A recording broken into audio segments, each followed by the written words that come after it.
সবুজ মাঠ, সবুজ ঘাস, সবুজে সবুজে একাকার।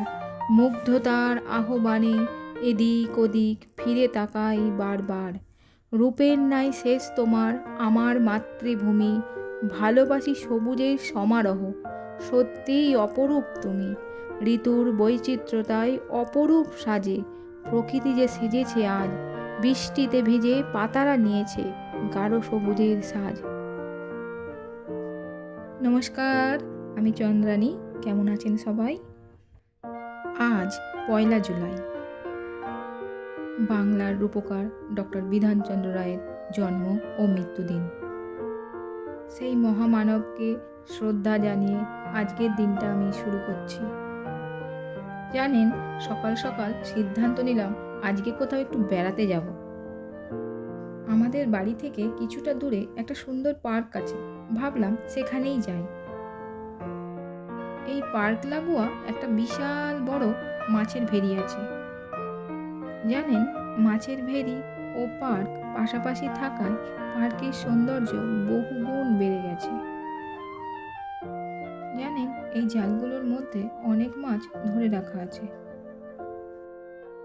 আর এই মেশিনের সাহায্যে মাছগুলোকে জলের ফোয়ারা দেওয়া হচ্ছে, যাতে মাছগুলোর অক্সিজেন সমস্যা না হয়, মাছগুলো অনেকক্ষণ জীবিত থাকে।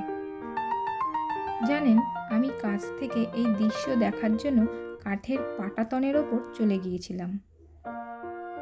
কাছ থেকে না দেখলে সত্যিই এই দৃশ্য মুখে বর্ণনা করা যায় না।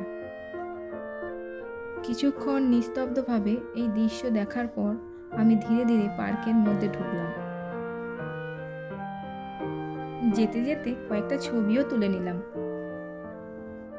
জানেন, এই পার্কটা এতটাই বড়, আপনি যেখানেই দাঁড়াবেন সেখানেই নীরবতা এবং নিস্তব্ধতা অনুভব করবেন।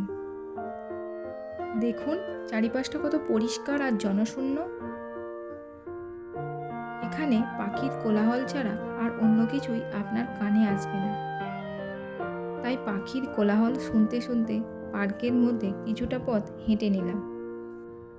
একটা ভিডিওর মধ্যে আমি আপনাদেরকে পুরো পার্কটা দেখাতে পারবো না, বাকি অংশটা আবার অন্য পর্বে। আজকের মতো টাটা, সবাই ভালো থাকবেন, সুস্থ থাকবেন।